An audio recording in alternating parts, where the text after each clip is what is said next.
दोस्तों, बिहार की राजनीति में आज जो मंजर सामने आया है उसने सिर्फ आरजेडी ही नहीं बल्कि पूरे बिहार की राजनीति को झकझोर कर रख दिया है। जी हां, लालू प्रसाद यादव का परिवार जो कभी एकजुटता की मिसाल माना जाता था, वो क्या अब बिखरने की कगार पे है? क्या ताजा घटनाक्रम बिहार पॉलिटिक्स में लालू डायनेस्टी के अंत की ओर इशारा कर रहे हैं? नमस्कार, मैं हूं अनूप श्रीवास्तव और आप देख रहे हैं यूपी न्यूज 9।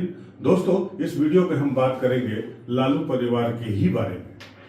आपको पता है, बिहार के चुनाव में आरजेडी की करारी हार के बाद लालू प्रसाद की बेटी रोहिणी आचार्य के चौंकाने वाले आरोप, तेज प्रताप यादव की चेतावनी, संजय यादव का पलटवार और तेजस्वी यादव को लेकर उठते बड़े सवाल कि क्या अब तेजस्वी यादव आरजेडी के साथ बिहार की राजनीति में हाशिए पर जा रहे हैं?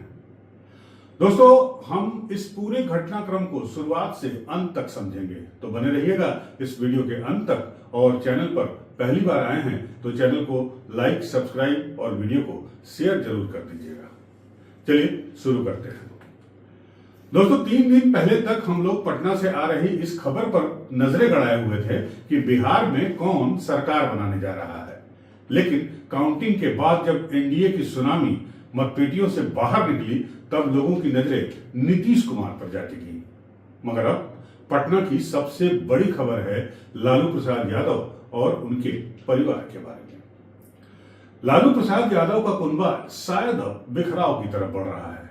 जी हां, पिछले 50 घंटों में जो कुछ भी इस परिवार में हुआ है उसने लालू परिवार की राजनीतिक छवि के साथ साथ आरजेडी के भविष्य पर भी सबसे बड़ा सवाल खड़ा कर दिया है कि क्या ये शुरुआत बिहार की राजनीति में पिछले 35 सालों से चले आ रहे लालू डायनेस्टी के अंत की शुरुआत है, या प्रासंगिक बने हुए बिहार की राजनीति में लालू परिवार के अंत की शुरुआत है।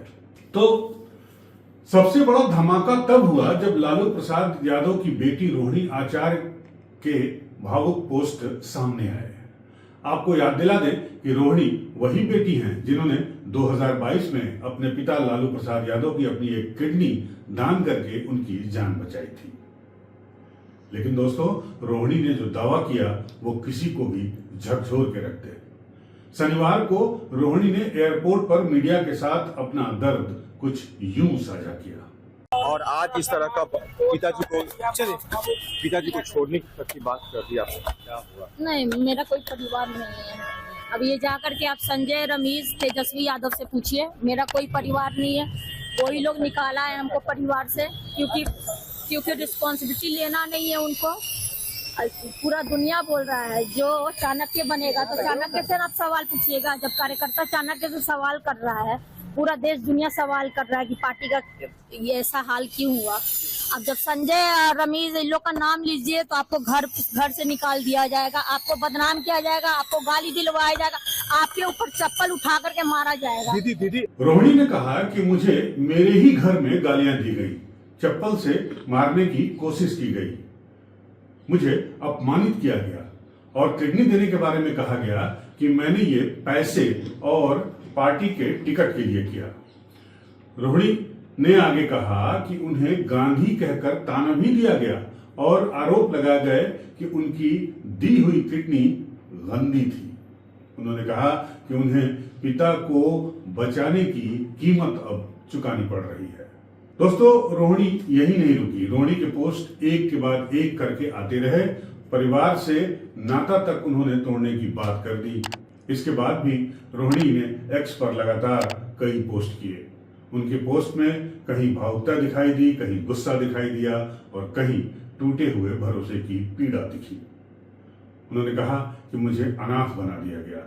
सभी शादीशुदा बेटियों को मैं कहना चाहती हूं कि अपने पिता की जान मत बचाना अगर तुम्हारे घर में तुम्हारा भाई मौजूद हो, नहीं तो आपको ताना मिलता है। रोहिणी ने यहां तक लिख दिया कि वे अपने परिवार से रिश्ता तोड़ रही हैं।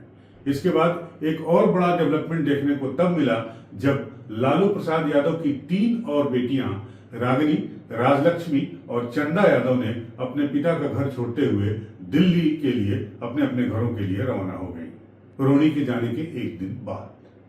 हालांकि बाद में रोहिणी ने एक और पोस्ट करके ये साफ किया कि उन्होंने पिता लालू यादव से और मां राबड़ी देवी और अपनी बहनों से नहीं बल्कि अपने भाई तेजस्वी और उनके करीबी सर्कल से दूरी बनाई है, उनसे नाता तोड़ा है।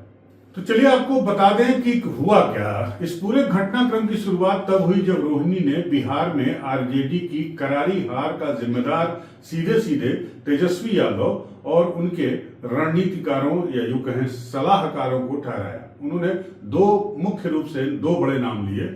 वो नाम थे संजय यादव और रमीज। ये दोनों तेजस्वी यादव के करीबी माने जाते हैं। रमीज तो रिजवान जहीर जो सांसद रह चुके हैं, यूपी में उनके दामाद भी हैं। रिजवान जहीर इस वक्त बस्ती जेल में बंद हैं और रमीज जो है वो तेजस्वी के साथ है। संजय यादव हरियाणा के हैं, वो भी तेजस्वी यादव के साथ बने हुए हैं। तो रोहिणी ने आरोप लगाया कि ये लोग पार्टी को जमीनी स्तर से काट चुके हैं और उनको चुनाव में हुई पार्टी की दुर्दशा की नैतिक जिम्मेदारी लेनी चाहिए। ये लोग खुद को रणनीतिकार समझते हैं लेकिन जमीनी कार्यकर्ताओं की आवाज नहीं सुनते हैं। अब इतना सुनना था कि तेजस्वी यादव जो है भड़क उठे अपने घर में जहां पर ये बातचीत हो रही थी, और फिर जो हुआ वो रोहिणी ने हम सब के साथ शेयर तो कर ही दिया है। आपको पता है कि क्या क्या हुआ। हो सकता है बहुत कुछ हुआ हो जिसके बारे में रोहिणी ने थोड़ा कम ही बताया है। तो चलिए अब आते हैं दूसरी बड़ी एंट्री पर। इस घटना के बाद जो शनिवार को यह घटना हुई उसके बाद से लालू प्रसाद यादव के बड़े बेटे तेज प्रताप यादव की एंट्री हुई। हालांकि तेज प्रताप को जैसा कि आपको मालूम है पहले से ही पार्टी और परिवार दोनों से निष्कासित कर दिया गया है, लेकिन वो भी बहन रोहिणी का अपमान सुनकर फूट पड़े। तेज प्रताप यादव ने कहा कि मेरी बहन का अपमान किसी भी कीमत पर बर्दाश्त नहीं है और मेरे पिताजी अगर इशारा कर दें तो बिहार की जनता इन गद्दारों को सबक सिखा देगी। तेज प्रताप यादव ने उन नेताओं को गद्दार कहकर सीधा हमला बोला और संकेत दिया कि मामला अब सिर्फ व्यक्तिगत या पारिवारिक नहीं बल्कि राजनीतिक भी बन चुका है। तो इस घटनाक्रम के बाद पटना में राजनीतिक हलचल काफी तेज हो गई। पक्ष और विपक्ष दोनों तरफ से जो है इस पर प्रतिक्रियाएं सामने आने लगी और पटना के राजनीतिक गलियारों में आज हर तरफ यही चर्चा है कि क्या लालू परिवार के साथ साथ आरजेडी भी अब टूटने के कगार पे है। क्या लालू प्रसाद यादव का कुनबा अब एक नहीं रह पाएगा? क्या बीमार लालू प्रसाद यादव का करिश्मा परिवार और पार्टी दोनों से खत्म हो रहा है?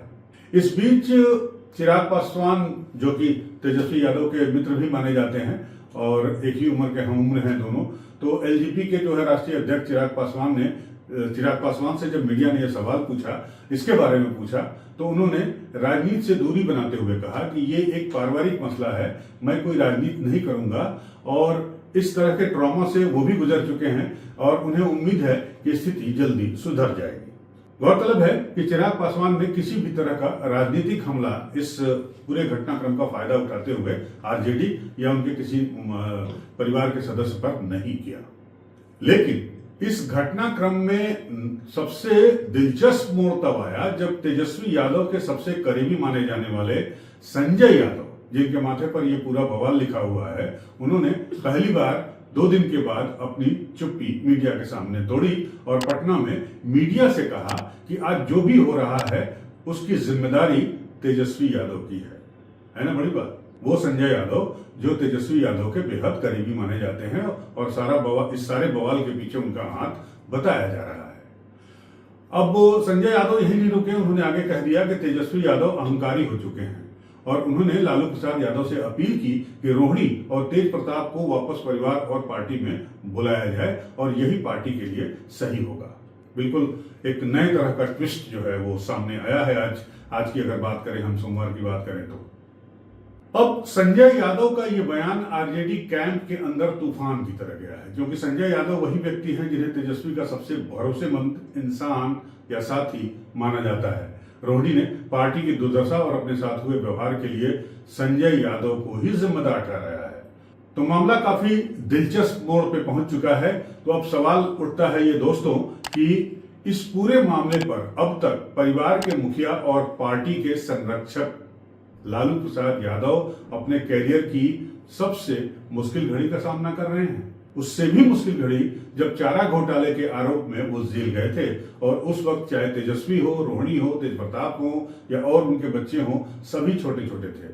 लेकिन परिवार से बाहर रहते हुए और पटना से बाहर रहते हुए, जेल में रहते हुए भी लालू प्रसाद यादव ने अपने परिवार और पार्टी को टूटने नहीं दिया था।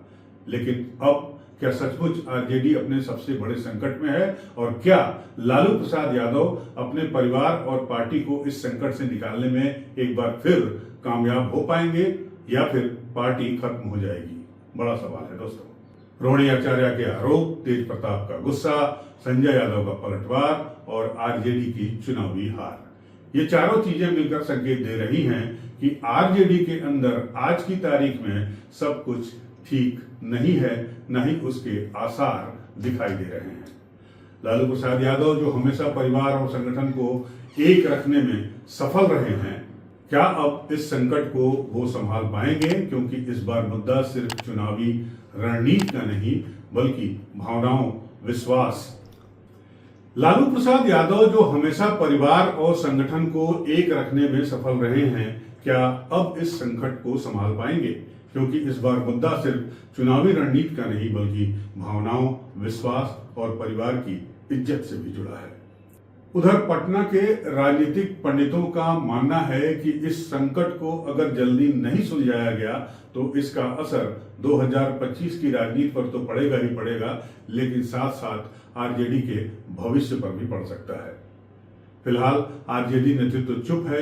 तेजस्वी यादव की ओर से कोई आधिकारिक प्रतिक्रिया अब तक नहीं आई है। इस वीडियो को शूट करते समय तक तेजस्वी यादव का कोई बयान इस पूरे मामले पर सामने नहीं आया है, लेकिन यह साफ है कि पार्टी के भीतर असंतोष का लावा अब सतह पर दिखाई देने लगा है। तो दोस्तों, यूपी न्यूज 9 की लगातार इस पूरे मामले पर नजर बनी हुई है। जैसे ही कोई बड़ी अपडेट आती है, हम आपको सबसे पहले पहुंचाने का काम जरूर करेंगे। तो इस वीडियो में फिलहाल बस इतना ही। आप देख रहे थे यूपी न्यूज 9, और अगर आपको ये वीडियो पसंद आया है तो इस वीडियो को लाइक करें, सब्सक्राइब करें, चैनल को भी हमारे शेयर करें, सब्सक्राइब करें। मिलते हैं आपसे अगले वीडियो में। तब तक के लिए नमस्कार, जय हिंद।